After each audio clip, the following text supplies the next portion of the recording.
شاید آج انہوں نے فیصلہ کر لیا ہے کہ جیسے بھی ہو ہم اپنا حق لے کے رہیں گے، کہ یا مسجد اقصی ملے گی یا پھر اپنی زندگی سے ہاتھ دھو بیٹھیں گے۔ پورے عالم اسلام میں اضطراب ہے، ہم بے بس اور مجبور لوگ کیا کر سکتے ہیں ان کے لیے، لیکن دعا مومن کا اسلحہ ہے۔ پورے خلوص کے ساتھ دعا کیجئے گا، اللہ انہیں کامیابیاں نصیب فرمانا اور غاصب یہودیوں کو غارت کر دینا، صہیونیوں کو برباد کر دینا، مسجد اقصی کی آزادی نصیب کرنا۔ یہ بات ذہن میں رکھیے گا کہ القدس ہماری غیرت کا نشان ہے، القدس ہماری عزت کا نشان ہے۔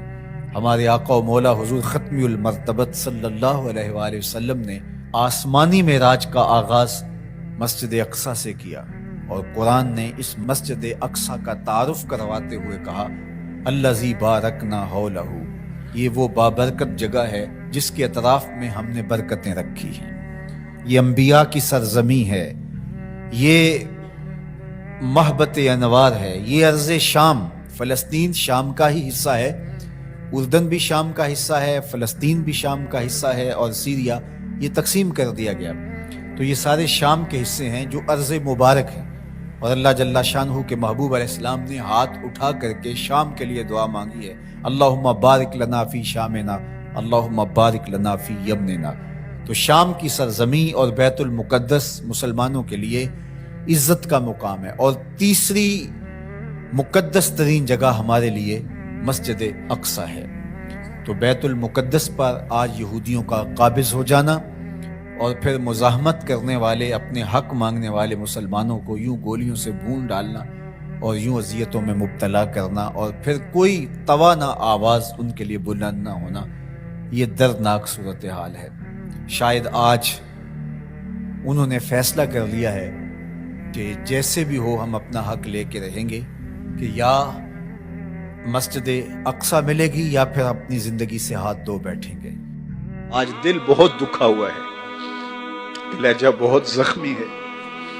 56-57 اسلامی ملک اور غیرت کا جنازہ اٹھ چکا ہے، اور مسجد اقصی میں گولیاں برسائی جا رہی ہیں۔ اللہ ہمیں وہ دن نصیب کرنا کہ ہم ایک حج ایسا بھی کریں کہ مسجد اقصی سے حرام بند ہے۔ تیرے لیے کوئی مشکل نہیں۔ صلاح الدین ایوبی اٹھ قبر سے، اس عمر کی بیٹیاں پکار رہی ہیں۔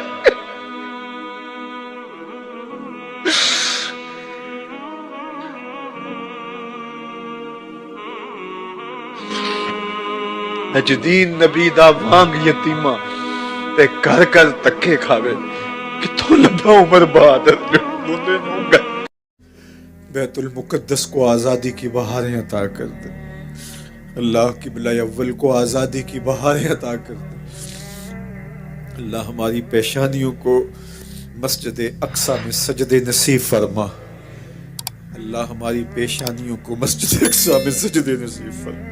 اللہ بلاد شام کی خیر فرما، شامی مسلمانوں کی مدد، نصرت اور اعانت فرما۔ اللہ ان بچوں کی، ان یتیموں کی نصرت فرما، اللہ ان دکھیوں کے حال پہ رحم فرما۔ اللہ تیرے علاوہ ان کا کوئی نہیں، اپنے کرم سے ان کی مدد فرما۔ اللہ امت کو کھویا ہوا وقار عطا کر دے، اللہ امت کو کھویا ہوا وقار عطا کر دے۔ روہنگیا کے مسلمانوں کی مدد فرما، اللہ بلوچستان میں سیلاب زدہ علاقوں کی خیر فرما۔ اللہ اس لہو امت کی خیر کر دے، زخم امت کی خیر کر دے، بلاد شام کی خیر فرما۔ اللہ مسجد اقصی کو آزادی کی بہاریں عطا کر دے، اللہ یہ پھیلے ہوئے ہاتھ قبول کر دے۔ اللہ وہ خبر بھی ہمارے کان کبھی سن پائیں کہ مسجد اقصی آزادی کی بہاریں دیکھ چکی۔ اللہ مقبوضہ کشمیر کو آزادی کی بہاریں عطا کر دے، وہ وقت نصیب کر دے، وہ لمحے نصیب کر دے کہ اسلام کا جھنڈا سب سے اونچا دیکھیں۔ اللہ اسلام کو فروغ اور باقپن عطا کر دے، اللہ کرم فرما دے۔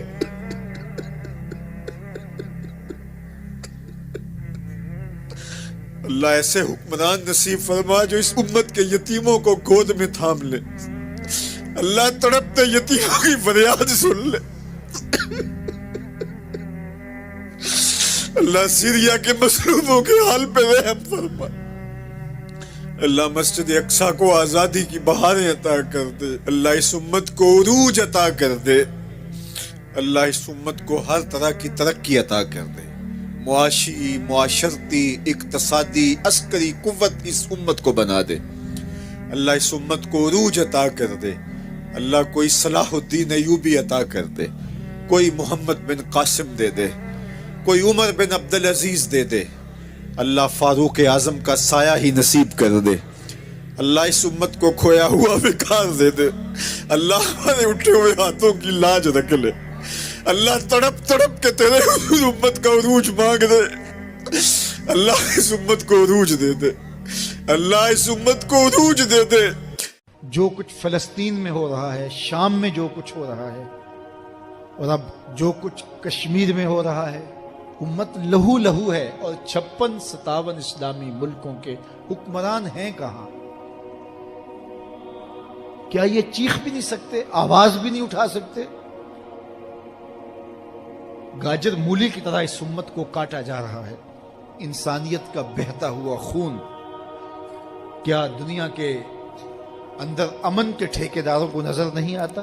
کشمیر کے اندر 1 لاکھ سے زائد لوگ شہید ہو گئے ان 17 سالوں میں، 90,000 بچے یتیم ہو گئے، 23,000 سے زائد خواتین بیوہ ہو گئی۔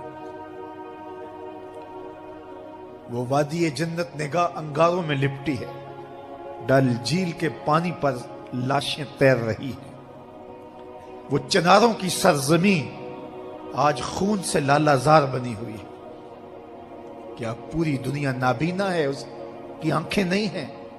کہاں ہے اقوام متحدہ؟ کہاں ہے امن کے ٹھیکیدار؟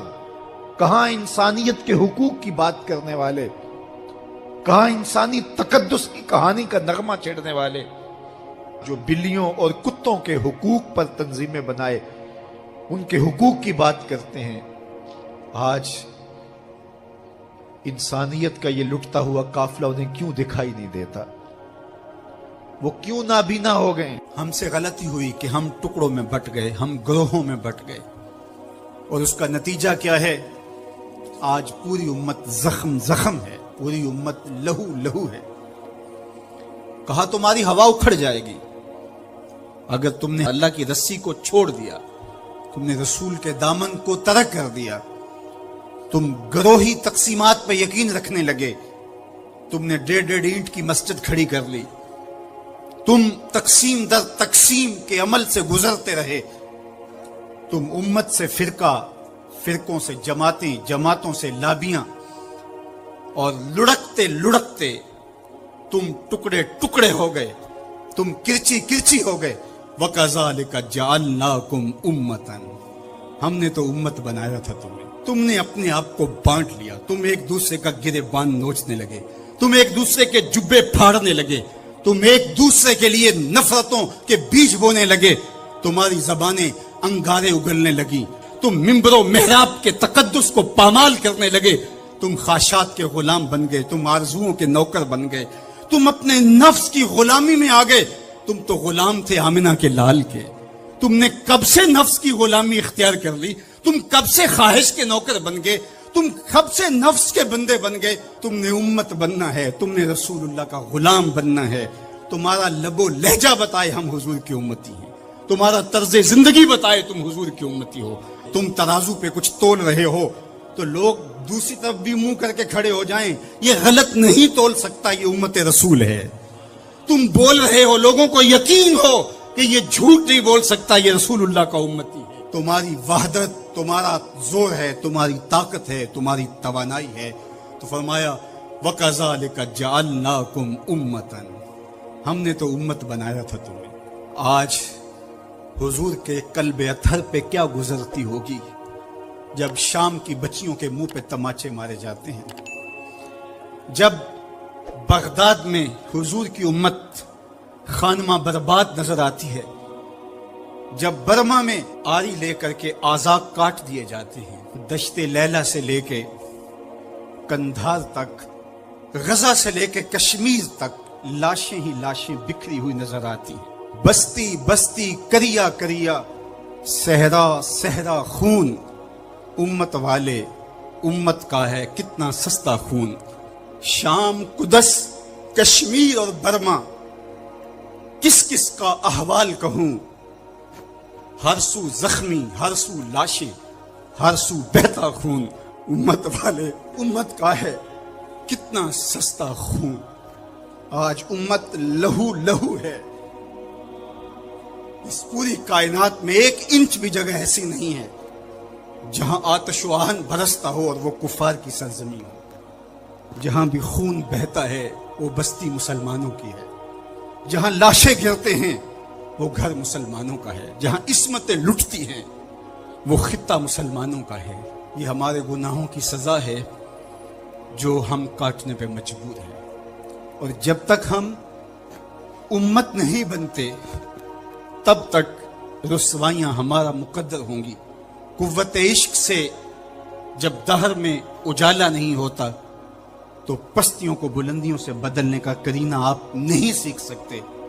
نام محمد کو تھام کر کے، امت کی وحدت کے تصور کو اجاگر کر کے، حضور کا پاکیزہ وجود جو امت کی وحدت کا ضامن ہے، اس سے بے لوث محبت کا رشتہ اور الفت کا ربط جب تک مضبوط نہیں ہوتا تب تک ہم ان مشکلات سے کبھی بھی نہیں نکل سکتے۔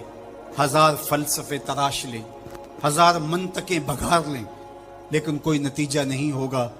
تمہیں نتیجہ تب ہی ملے گا جب حضور کے قلب اطہر کو آرام پہنچاؤ گے، جب امت بن جاؤ گے، جب حضور علیہ السلام سے وابستگی اپنا شعار زندگی بنا لو گے، تو پھر دہر میں اجالا اور روشنی حضور علیہ السلام کے نام کے صدقے سے نصیب ہوگی، اور تقدیر کا قاضی تمہاری سزائیں معاف کر دے گا، اور پھر نتیجہ تمہارے سامنے اس صورت میں نمودار ہوگا کہ تم بحر و بر کے مالک ٹھہرو گے، اور کائنات کے اندر حضور کے ساتھ وفا کے رشتے کے نتیجے کے اندر لوح بھی تمہارے ہاتھ میں ہوگا، قلم بھی تمہارا ہی مقدر ہوگا۔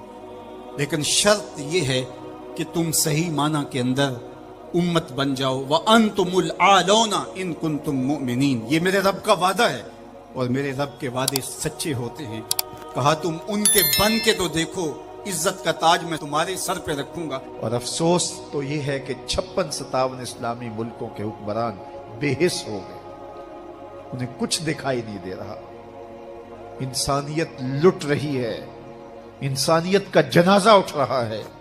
ثناخان تقدیس مغرب اب کہاں ہیں؟ انسانی حقوق کی بات کرنے والے اب کہاں ہیں؟ یہ خون کبھی بھی رائے گا نہیں جائے گا۔ خون جب بہتا ہے تو جم جاتا ہے اور پھر اپنے اثرات چھوڑتا ہے۔ تو اسی خون شہیداں سے چراغاں ہوگا، اور اسی سے اس امت میں بہار آئے گی۔ اللہ اس امت کو اتحاد دے، اس کو اتفاق اور یگانگت کا نور دے۔ جب یہ امت متحد ہو جائے گی تو پھر کوئی میلی آنکھ سے بھی نہیں دیکھ سکے گا۔ لیکن ہمارے افتراق نے، ہمارے انشقاق نے، ہماری باہمی لڑائیاں نے، ہماری جغرافیائی تقسیم نے، ہماری فرقہ وارانہ لڑائیوں نے دشمن کو دلیر کر دیا ہوا ہے۔ آج حکمران صرف اپنے سطحی مفاد کے لیے، صرف سطحی مفاد کے لیے امت کا بہتا ہوا خون گوارا کر رہے ہیں۔ کتنا نازک دور تھا اس امت پر، اور ہم کیا کر رہے ہیں اور کیا کرنے جا رہے ہیں۔ اسلام نے سرخرو ہونا ہی ہونا ہے، یہ بات ذہن میں رکھیے۔ اگر کوئی بزدلی دکھاتا ہے تو وہ بزدلی کی موت مر جائے گا، لیکن اسلام نے غالب ہونا ہے۔ یہ دکھ، یہ اذیت، یہ تکلیفیں، یہ اس وقت جو حالت ہے فلسطینیوں کی، دردناک صورتحال ہے، لیکن اقبال نے کہا تھا کہ خون 100,000 انجم سے ہوتی ہے سہار پیدا۔ کتنے ستاروں کا خون ہوتا ہے، پھر جا کے سہار کا سپیدہ نمودار ہوتا ہے۔ شہادتیں ہوتی ہیں، اذیتوں سے لوگ گزرتے ہیں، پھر نتیجہ پیدا ہوتا ہے۔ تو یہ نتیجہ انشاءاللہ پیدا ہوگا اور امت کو انشاءاللہ غالب آنا ہے۔ ہمیں اپنے حصے کا کام کرنا ہوگا، ہم نے ان کے ساتھ کھڑے ہونا ہے۔ اس وقت صورتحال یہ ہے کہ پوری دنیا کی اشرافیہ، 1-2 ممالک کے علاوہ، وہ ان کے ساتھ نہیں ہے۔ وہ بیان بازی کی حد تک اپنی عوام کو مطمئن کرنے کے لیے رسمی کارروائیاں کرتی ہے۔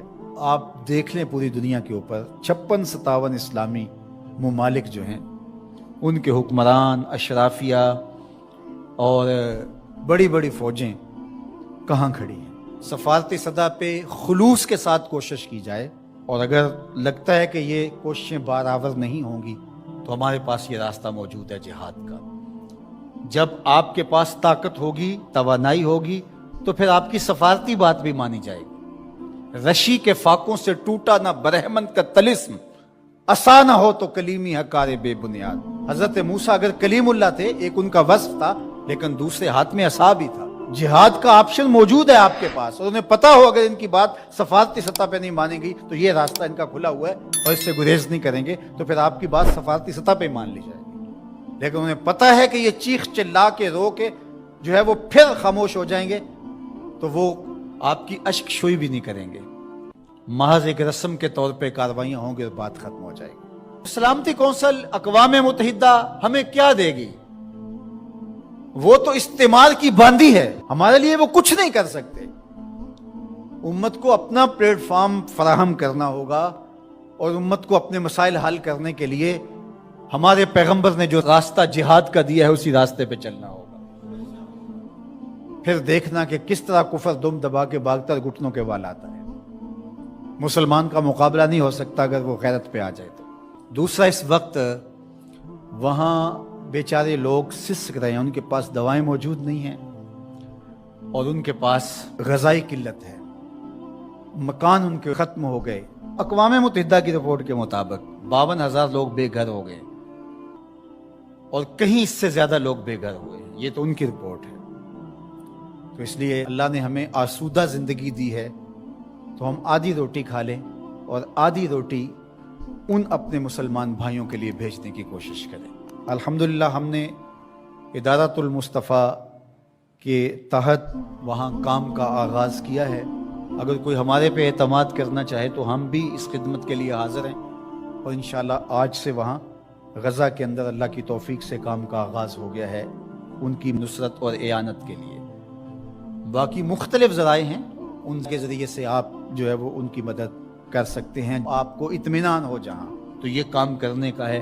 اس وقت سوشل میڈیا اور دیگر جو ابلاغ کے ذرائع ہیں وہ بہرحال اس دور کے اندر مؤثر ہیں، اور ان کے ظلم کو، جبر کو بے نقاب کرنے کے لیے یہ ایک اچھا ذریعہ ہے۔ اور اس مرتبہ پہلی بار ایسا ہوا ہے کہ پوری دنیا کے اوپر ان کے جور و ظلم سامنے آئے ہیں۔ پہلے ان کا اپنا میڈیا تھا، میڈیا پہ قبضہ ہوتا تھا اور کچھ باہر نہیں نکلنے پاتا تھا، لیکن اس مرتبہ کیسے کیسے مناظر جو ہے وہ آپ کو دیکھنے کو مل رہے ہیں، اور لوگوں کا جذبہ اور جوش و خروش آپ کو دیکھنے کو مل رہا ہے۔ تو ہمارے پاس جو بھی ٹولز ہوں ان کے ذریعے سے ہم ان کی آواز کو پوری دنیا کے اوپر پہنچائیں، یہ ہمارا کام ہے جو ہمیں ہر صورت کرنا چاہیے۔ اسی طرح ان کی مصنوعات کا بائیکاٹ کریں، اپنے ملک کی بنی ہوئی مصنوعات کو متبادل کے طور پہ استعمال کریں، ترکی کی مصنوعات کو متبادل کے طور پہ استعمال کریں۔ کفر کی آنکھوں میں کھٹکتا ہے ترکی، وہ چبھتا ہے ان کی آنکھوں کے اندر کہ کس طرح اس کو مٹا ڈالیں، تو ان کے ساتھ کھڑے ہوں۔ آپ سیاحت کرنے جاتے ہیں تو ترکی جائیں دیگر مغربی ممالک کی بجائے۔ ترکی میں انبیاء کی قبور موجود ہیں، صحابہ کی قبور موجود ہیں، اور ترکی میں اصحاب کہف کا غار ہے، ہماری تاریخ ہے ترکی میں بہت ساری، تو وہاں دیکھیں، اور وہاں ان کے لوگوں کا جذبہ اور ان کا ایمان اور ان کا اخلاق پھر پاکستانیوں سے جس طرح وہ ٹوٹ کے محبت کرتے ہیں۔ ترکی کی مصنوعات کو استعمال کریں، دیگر بلاد اسلامیہ کی مصنوعات کو استعمال کریں، پاکستان کی مصنوعات کو استعمال کریں، معیار میں کم ہی کیوں نہ ہوں، کوئی بات نہیں ہے، مصنوعات جو ہیں وہ اپنے ملک کی، اپنے وطن کی استعمال کریں۔ تو بائیکاٹ کریں گے تو انشاءاللہ اس سے ان کو مالی نقصان ہوگا، اور جو ہے وہ مسلمانوں کو اس کا فائدہ ہوگا۔ اسی طرح جو ہے وہ ان کی اخلاقی مدد کریں، جو صحافی ہیں وہ ان کے لیے لکھیں، جو بولنے والے ہیں علماء وہ تقریروں میں، تحریروں میں، گفتگو میں لوگوں کو اویئرنس دیں۔ اتحاد امت کے ذریعے سے ہم ان کی مدد کر سکتے ہیں۔ امت اگر متحد ہو جائے، جغرافیائی تقسیمیں، لسانی عصبیتیں اور باہمی ہماری ذاتی رنجشی اور نفرتیں جو ایک دوسرے کے خلاف کھڑی ہو جاتی ہیں، اور جس سے امت کا اتحاد پارا پارا ہو جاتا ہے، یہ بدبختی ہوتی ہے۔ تو ان ساری تقسیمات کو رد کر کے حضور کے نام پر، قدس کے نام پر، قرآن کے نام پر، توحید کے نام پہ ہم جمع ہو جائیں۔ الکفر ملت واحدہ، سارا کفر ایک ملت ہے، تو مسلمان کیوں جمع نہیں ہو سکتے ہیں؟ حضور کے نام پہ سب جمع ہو جائیں. امت کی وحدت اس بات کا پیغام ہے کہ دشمن کے چھکے چھوٹ جائیں. میں اپنے ساتھ جڑے ہوئے تمام لوگوں کو کہتا ہوں اپنی اولادوں کو بہت اچھا پڑھائیں, ان کی دینی تربیت آخری حد تک کریں, اور ان کی جو دنیاوی تعلیم ہے اس کو بھی بہتر سے بہترین انداز میں آگے لے کے جائیں. وہ ہر شعبے کے اندر آگے بڑھ کے شعبے کے اہم منصب تک پہنچیں, اور ان کے اندر جو راسخ مسلمان ہے وہ مضبوط تر ہو, وہ آپ کی آغوش سے گزرا ہے, وہ وہاں جا کر کے بھی جو ہے وہ پکا سچا مسلمان ہو. سب لوگ اس طرح جب آگے جائیں گے تو پھر نتیجہ آپ کے سامنے ہوگا. لیکن اگر ہم یہ نہیں کریں گے تو پھر ہم سوائے چیخنے چلانے کے, صدائے احتجاج بلند کرنے کے اور کچھ نہیں کر پائیں گے. تو بہرحال غالب تو آنا ہی آنا ہے اسلام نے, وہ پھر ہم نہیں ہوں گے, پھر اللہ تعالیٰ کسی اور کو منتخب کر لے گا ہماری جگہ پہ. اگر ہم چاہتے ہیں کہ ہم اور ہماری نسلیں اسلام کی نشأت کے کام آئیں, اسلام کی نہضت کے کام آئیں, تو اس کام کے لیے ہم اپنی نسلوں کو, اپنی اولادوں کو, اپنے رجال کار کو تیار کریں, تاکہ پھر ان جگہ پہ کھڑے ہو کر کے دین کی نصرت اور اعانت کے فریضے کو سر انجام دیں. اللہ وہ دن ہمیں ضرور نصیب کرنا جب مسجد اقصی کو آزاد دیکھ سکے. اللہ ہماری پیشانیاں تڑپ رہی ہے مسجد اقصی کے صحن میں سجدوں کے لیے. اللہ اللہ اللہ ان سارے لوگوں کو مسجد اقصی کے صحن میں سجدے نصیب کرنا. اللہ اٹھے ہوئے ہاتھوں جھولیوں میں خیرات ڈال دے. اللہ ہمارے پاس دعاؤں کے علاوہ کیا ہے, ہماری دعائیں قبول کر لے. نت پڑھائیں استغفار, نت پڑھائیں استغفار. کیسی توبہ ہے او یار, نت پڑھائیں استغفار, نت پڑھائیں استغفار. ساوے دے کے لئی سوائی, ودیاں دی تو بازی لائی. اے مسلمانی کتھوں آئی, اے تیرے کردار, نت پڑھائیں